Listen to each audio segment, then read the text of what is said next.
रघुकुल रीति सदा चली आई, प्राण जाए पर बचन न जाई। अभी सावित्री रानी टेबल पर रखी पानी के गिलास उठाने की कोशिश करती है पर पानी गिर जाता है। सावित्री की आंखों में आंसू आ जाता है। हे भगवान, ये मेरी कैसी जिंदगी दी है आपने। ये जिंदगी तो मेरी बोझ बनकर रह गई है। मुझ पर दया कीजिए। क्या मुझको ये मुसीबत से निकालने की कोई रास्ता नहीं है। एक पड़ोस में लड़की रहती है। उसने गिलास गिरने की आवाज़ सुनकर वह आ जाती है। कुछ नहीं बेटी माला, मैंने गिलास उठाने की कोशिश कर रही थी पर वह गिलास गिर गया, इसलिए मैं घबरा। आंटी, यह आवाज़ मुझे बुला लेती, मैं आ जाती। खैर कोई बात नहीं, अब मैं आ गई। अब लो, मैं देती हूँ, पी लो पानी। माला गिलास में पानी ढार कर दे देती है और बोलती है कि लगता है कि आज सुकंताला देर से बहुत पहले निकल गई है काम पर। उसने बोली कि हाँ बेटी, वह निकल गई। फूल लाना, फिर माला निकालना, और लेट जाती तो फूल नहीं मिलता तो कहाँ से माला बनाती, और फिर बाहर मंदिर के पास बेचती। इसलिए सुबह होते ही वह निकल गई। तो फिर वो दिहाड़ी कैसे कमाएगी। कुछ दिन पहले उस सावित्री ने अपने पति को एक एक्सीडेंट में खो चुकी थी। उसने उसके पति को चोट खाने के बाद उस भी हादसे में आकर वो भी अपने पति के एक्सीडेंट में वो भी अपाहिज हो गई थी। अब ज्योति मंदिर के बाहर फूल बेच रही थी और माला भी बना रही थी और भगवान से प्रार्थना कर रही थी कि हे प्रभु, आज तो मेरी बिक्री भी नहीं हुई है और ढेर माला भी नहीं बिक रहा है। तभी ज्योति के कान में एक आवाज़ पड़ी, बचाओ बचाओ। ज्योति ने इधर उधर देखा। उसने देखा कि तालाब के पास की ओर से आवाज़ आ रही है। उसने भागते भागते तालाब के पास गई। उसने देखा कि एक बच्चा डूब रहा है और बचाओ बचाओ चिल्ला रहा है। ज्योति ने नदी में छलांग लगा दिया और उसने उस बच्चों को बचाने के लिए गई। तभी उस नदी में पूरा लोग एकाएक करके पैसा बीग कर उसने पैसे नदी में चढ़ाकर गोड़ लाग रहे थे। तभी एक बच्ची ने देखा, उसने भी लोग के देखा देखी, उसने भी पैसे बीगी और बीगते ही में उसका गोड़ फिसल गया और उस नदी में गिर। किसी तरह उस ज्योति ने उस बच्चे को बचाकर नदी के बाहर ले आई। बहुत छोटी उम्र, बहुत बहादुर लड़की हो। उसने माता पिता उसको बोला कि तुम बहुत बहादुर बेटी हो। तब उस औरत ने बोली कि इसकी माता पिता कहाँ है। तभी उसकी माता पिता दोनों वहाँ पर आ गए। तभी उस बच्चे के माता पिता आ गए और रोने लगे कि अरे कुछ हुआ तो नहीं मेरे बेटे इसको। तब उसने बोला कि आपको बेटे को इस फूल वाली बच्ची ने बचाया है, इसको फूल पर भी प्रभाव पड़ेगा, इसको बिक्री इधर आई है तो इसको बिकने में भी कैसा दुकान चलेगा, कैसा रहेगा, कैसा बिक्री होगा, कैसा नहीं। बहुत बहुत धन्यवाद बेटी। उसने उसके बच्चे के माता पिता बहुत सा धन्यवाद ज्योति को दिया और अपने ओर से उसको पैसे दिया और बोले कि आपको बिक्री करने में बहुत परेशानी आई होगी, दिक्कत हुआ होगा, इसलिए आप रख लीजिए ये पैसा। तुमने मेरे बच्चों को जान बचाई, इसको तो एहसान मैं भूल नहीं सकती और नहीं भरपाया कर सकती है। मेरे बच्चा तो अनमोल है। नहीं नहीं अंकल, ये तो छोटा बच्चा मेरा भाई की समान है। मैंने उसको मदद कर दिया, इसके लिए मैं पैसा नहीं लूँगी और कभी भी किसी को मदद करने में के लिए पैसा नहीं लेनी चाहिए। मेरी माँ ने यही सिखाया है कि किसी को मदद करते हुए उसको पैसा नहीं लेना चाहिए। बात तुम्हारी माता बहुत अच्छा संस्कार दी है। तुम्हारी माँ भी संस्कारी है, वैसा ही तुम भी संस्कारी हो। हम तुम्हारी एहसान कभी नहीं भूलेंगे। ज्योति अपनी टोकरी के पास गई तो उसमें अभी तक उसी तरह माला था। उसने देखा कि अभी सारा माला वही। तभी उसकी टोकरी में एक छोटी सी किताब आकर गिरी।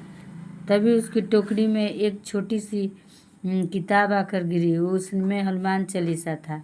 तब उस बच्ची ने बोली, और कि किसकी हो सकती है, हनुमान चालीसा है।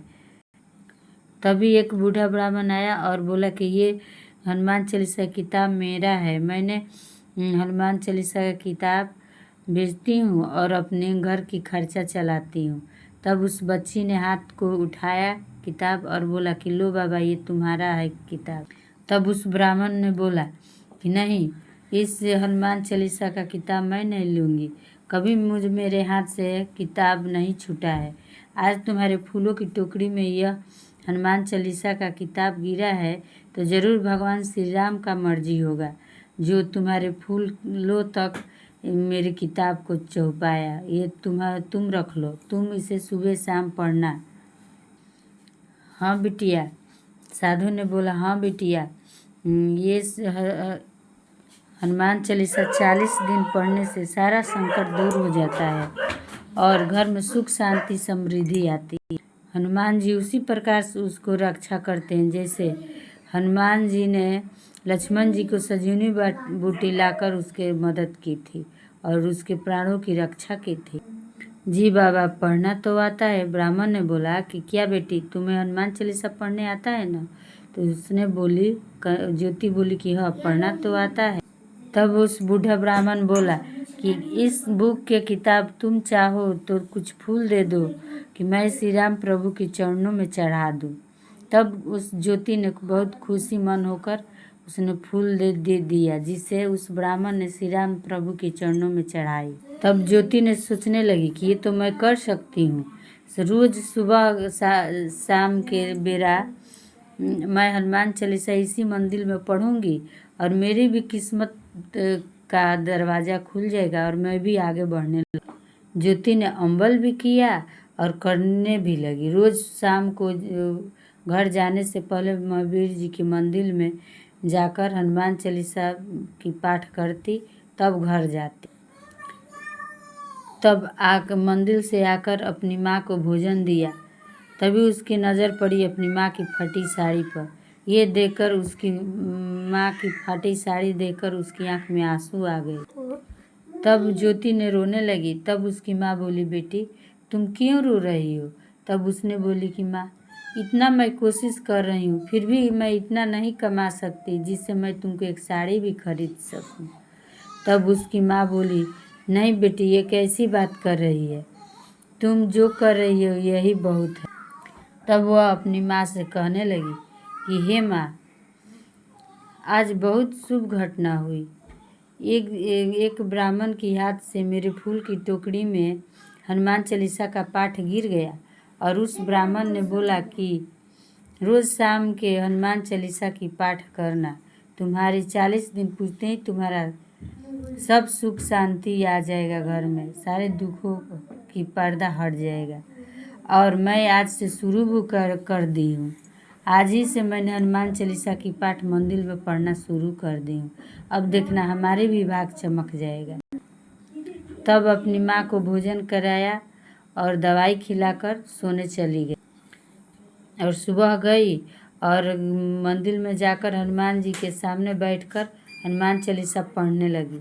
अगली सुबह जा रही थी मंदिर, तभी रूम किराया वाली मालिक आकर कहने लगे, तुम ठीक ही लोग कहते हैं जो कि पढ़ लिख कर लोग स्मार्ट बन जाता है, आप तुम भी स्मार्ट बन गई हो। तब उसने बोला कि थैंक यू।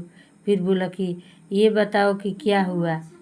तब उसने बोला कि देखो, रोज़ सुबह उठकर चली जाती हो कि अपाहिज माँ के से कोई तो रूम किराया मांगेगा नहीं और मैं घर पर नहीं रहूँगा, ना कोई मांगेगा, पर आज तुमसे स्मार्ट मैं हूँ कि तुमको रास्ते में ही पकड़ लिया।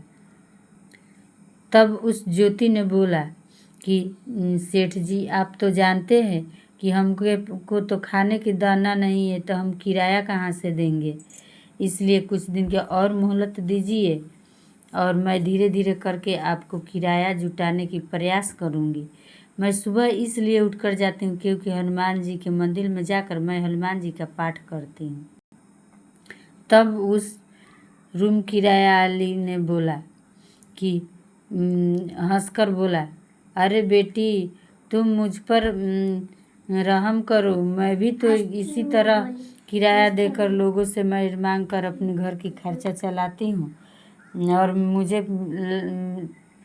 पेट में लात मत मारो, नहीं तो आपको पाप लगेगा, नहीं तो मेरी रूम खाली कर दो, मैं दूसरों के दे दूँगा। तब उसने घबरा गई और बोली कि सेठ जी आप क्या कह रहे हैं। तब उसने बोला कि कोई सेठ उठ जी मैं नहीं हूँ, आज तुम किराया दो या न दो, कल तुम मिलो या न मिलो, तुम्हारी माँ को घर से बाहर करके मैं एक रूम में ताला मार दूंगा या दूसरे को दे दूंगा। तब ज्योति रोने लगी और सोचने लगी कि मैं माँ को कहाँ लेकर जाऊँ। फिर अपनी माँ को दूसरे झोपड़पट्टी में लेकर गई और वहीं पर गुजारा। दिन भर के ज्योति ने भाग दौड़ करने से थकी थी। उसने घर आई तो सोची कि आराम करूं। तभी उसको याद आया कि शाम हो गया, मैंने मंदिर में हनुमान चालीसा नहीं पढ़ा। तब उसने सोचा कि ये नियम तो टूटना नहीं चाहिए। वह मंदिर की ओर चल पड़ी। तब उसकी ज्योति ने जाकर हनुमान चालीसा रोज पढ़ती है हनुमान जी के मंदिर में। उसके सामने समस्या बहुत थी, पर वो बच्ची थी, फिर भी घबराती नहीं। उसी तरह अपनी सारी समस्या को देखते हुए हनुमान जी का भी कोई तपस्या नहीं छोड़ती, जाकर रोज ही हनुमान चालीसा पढ़ती। तब उसने हनुमान जी के सामने रोने लगी और बोली कि हे प्रभु, मेरी माँ को ठीक कर दो। आप तो बहुत बड़े हैं, मेरी इरादा तो बहुत छोटा है, आपके लिए मेरी कोई भी इच्छा बहुत छोटा है। आप जैसा महान कोई नहीं है, बस मेरी माँ को ठीक कर दो और मैं भी पढ़ना चाहती हूँ, मुझे भी पढ़ने की प्रबंध कर दो। ऐसा कहकर बाहर निकलकर नदी में आकर एक सिक्का डाली और अपनी इच्छा पूरा करने के लिए मन्नत मांगी। तब उसी जगह पर उसने देखा कि वही बच्चा आया जिसने मंदिर में पोखरा में से बचाई थी। उसी बच्ची और उसका माता पिता उसके सामने खड़े थे। बंटी दौड़कर ज्योति से लिपट गया और दीदी दीदी। तब उस बंटी ने कहने लगी, दीदी दीदी तुम मुझसे मिलने भी नहीं आती।